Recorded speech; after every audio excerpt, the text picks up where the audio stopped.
ce qui est intéressant de voir, c'est que, en fait, toute notre loi, et j'ai envie de dire toute notre vivre ensemble, se fonde sur plusieurs interdits, ce qu'on appelle les interdits fondamentaux. Et un interdit fondamental que je ne vous apprendrai pas, mais que vous connaissez, qui est normalement l'interdit de tuer. Et c'est pour ça que cette loi sur l'euthanasie pure, j'ai envie de dire, ne passe pas, hein, parce qu'on est encore fondé par ce vouloir vivre ensemble, ce vouloir respecter, qui est vraiment fondamental. Hein. Même dans les études sociologiques, les ethnies, même les plus belliqueuses et qui ne sont pas d'accord avec leurs voisins, ont quand même un interdit de tuer à l'intérieur de leur propre groupement. Voilà. Donc il y a bien quelque chose qui fonde la nature humaine, qui est aussi ce désir aussi de vivre ensemble quand même, et puis qui est aussi très très marqué par notre instinct de survie. Hein, on a un instinct de survie qui est très fort, donc on est d'abord fait pour la vie, avant d'être fait pour la mort. Ça c'est très clair. Et puis il y a aussi... cet interdit de tuer, j'ai envie de dire, il a été énormément rappelé au siècle dernier, hein, avec tous les problèmes qu'ont posés ces deux guerres mondiales très fortes. Et vous savez que donc à l'issue de la Deuxième Guerre mondiale, du côté de l'Europe, en tout cas, on a pensé essayer de faire une déclaration qui se voudrait universelle. Est-ce qu'elle l'est tout à fait? Peut-être pas, mais en tout cas, elle se veut universelle et elle redit bien aussi... et dans son préambule et dans les articles 3 et 5, c'est interdit de tuer. Et notamment dans l'article 3, il dit que tout individu a le droit à la vie, à la liberté et à la sûreté de sa personne. Ça dit bien à quel point on veut honorer la vie. Et l'article 5 le dit, nul ne sera soumis à des traitements inhumains ou dégradants. Vous voyez, ça fait écho à ce qu'on disait au départ, en fait, d'honorer aussi la vie telle qu'elle est. Donc ça, c'est des... Vous voyez, on est vraiment dans une culture de la vie et la question aujourd'hui, c'est comment on fait pour honorer justement correctement cette vie et l'accompagner.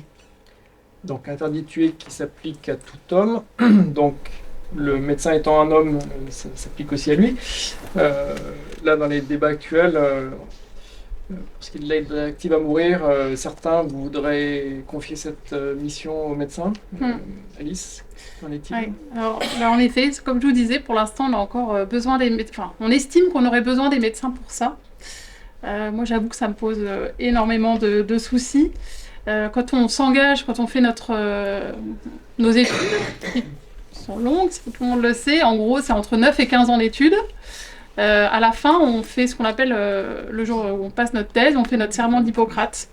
Et je vous lis juste le texte. Alors ça, Hippocrate, c'est un grec qui a vécu 400 ans avant Jésus-Christ, qui était médecin et philosophe, et qui est un peu considéré comme le père des médecins, et qui a écrit beaucoup de textes, donc notamment ce fameux serment, qui est un peu comme la base, la fondation de la déontologie médicale. Parce que, enfin, je vais vous lire la phrase, on parle éventuellement de ce qui pourrait s'apparenter à de l'euthanasie, mais il parlait déjà du secret professionnel, du respect entre confrères, etc. Donc on a toute une déontologie médicale actuellement, qui a sa source, entre autres, sur les écrits d'Hippocrate.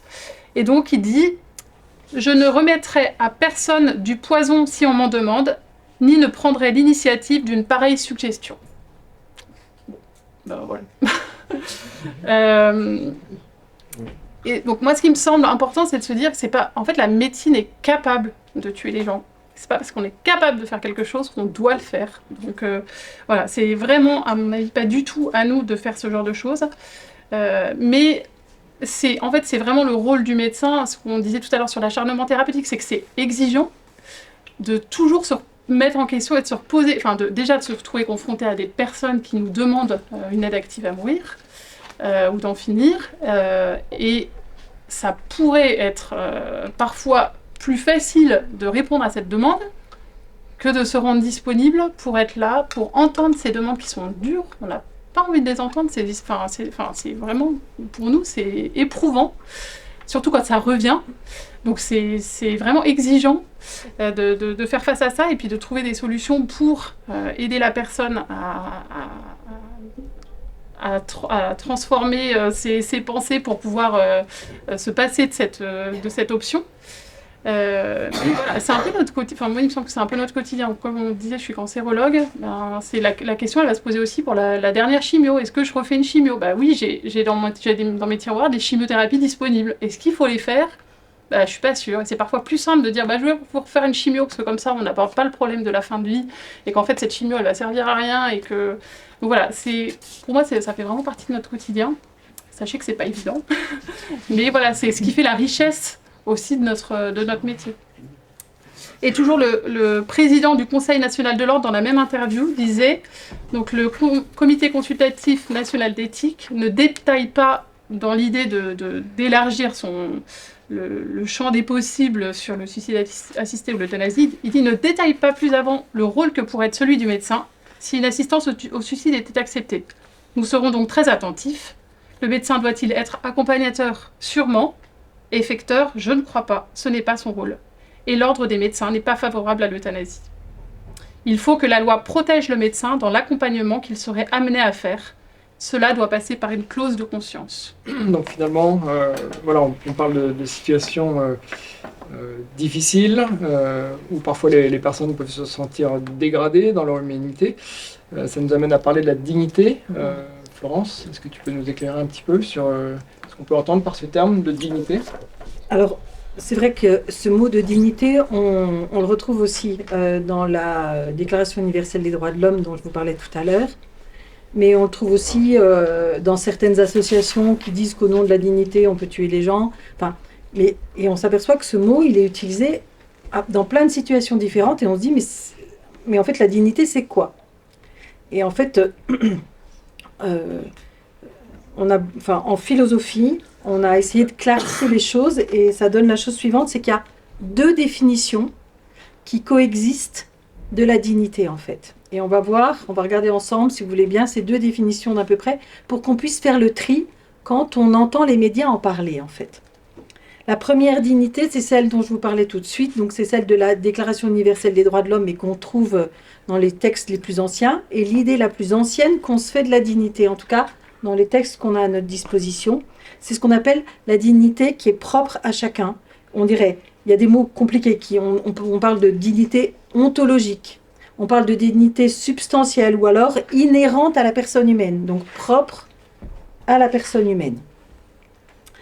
C'est une notion qui est figée, on pourrait dire statique, c'est une chose qui ne peut pas bouger parce que chacun est digne, quel que soit son état, quelles que soient ses fonctions, quelles que soient ses capacités. Du fait d'être personne humaine, il est ou elle est digne. Et ça, c'est de l'ordre du principe, en fait. Dans justement cette Déclaration universelle des droits de l'homme, on dit que la dignité vaut pour tout être humain et qu'elle est irréductible, qu'on ne peut pas la réduire. Voilà, d'accord? L'irréductible humain, on parle. Ça, c'est la première pensée et définition qu'on pourrait avoir de la dignité, assez, je dirais, entre guillemets, classique. Celle qu'on a connue en premier.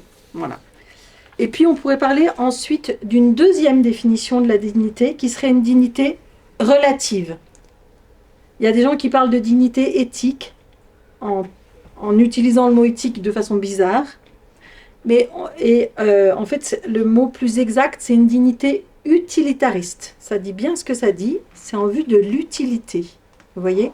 Et c'est notamment toute la pensée anglo-saxonne qui véhicule cette pensée-là. Et elle s'appuie sur deux dimensions, notamment en lien avec l'idée qu'on a de soi, que chacun a de soi-même. C'est donc une notion qui peut bouger, vous voyez, suivant l'idée qu'on a de soi. Donc, contrairement à l'autre, c'est une pensée, une idée de la dignité qui peut être dynamique, qui peut bouger. Voilà. Et elle s'appuie notamment sur deux éléments qui sont la décence et la liberté. On va regarder ça ensemble si vous voulez bien. La décence, notamment, c'est le sentiment spécifique qu'on a de l'image de soi et que j'ai de ma propre valeur. Il y a bien des moments où tout à coup on se sent un peu moins fier. Tiens, je me suis aperçue que j'étais coupable d'avoir, je sais pas, coupé la parole à quelqu'un. Tout à coup on a un petit sentiment de moindre fierté, mais on peut avoir des actes beaucoup plus coupables. Et là, il y a des gens qui nous disent que sous prétexte de cela, on pourrait perdre notre dignité. Vous voyez? C'est l'utilité. Et puis, parce qu'on se sent plus utile à quelqu'un. D'habitude, j'avais l'habitude de faire ça, et puis tout à coup, je suis plus capable de le faire. Alors du coup, je suis plus digne. Voilà. Et parce que je suis plus utile. Et vous voyez bien que la notion de dignité, elle devient variable. Vous voyez, suivant les personnes, suivant notre état, suivant l'idée qu'on a de nous-mêmes. Voilà. C'est un sentiment spécifique, la liberté qu'on a de soi. Et donc, c'est en lien avec l'autodétermination. Ben, c'est moi qui décide, etc. Et on sent bien qu'il y a du volontarisme là-dedans. Vous voyez ? Et avec une notion de dignité, du coup, qui fait que c'est relatif. Si je veux pas, enfin voilà. Donc, ces deux notions de dignité, il faut bien avoir conscience qu'elles peuvent être présentes dans les médias. Et du coup, comme disait David, est-ce qu'on peut perdre notre dignité ? Eh bien, vous voyez que si on parle de notre dignité en tant que personne, on ne la perdra jamais. Vous voyez ? Et il y a des gens qui voudraient nous faire croire que parce que tout à coup, on serait plus utile ou on serait plus capable de quelque chose, on pourrait la perdre. Eh bien, en fait, non. Ce n'est pas nos actions qui déterminent notre dignité, en fait. Donc, vous voyez que c'est intéressant d'arriver à faire cette différence-là.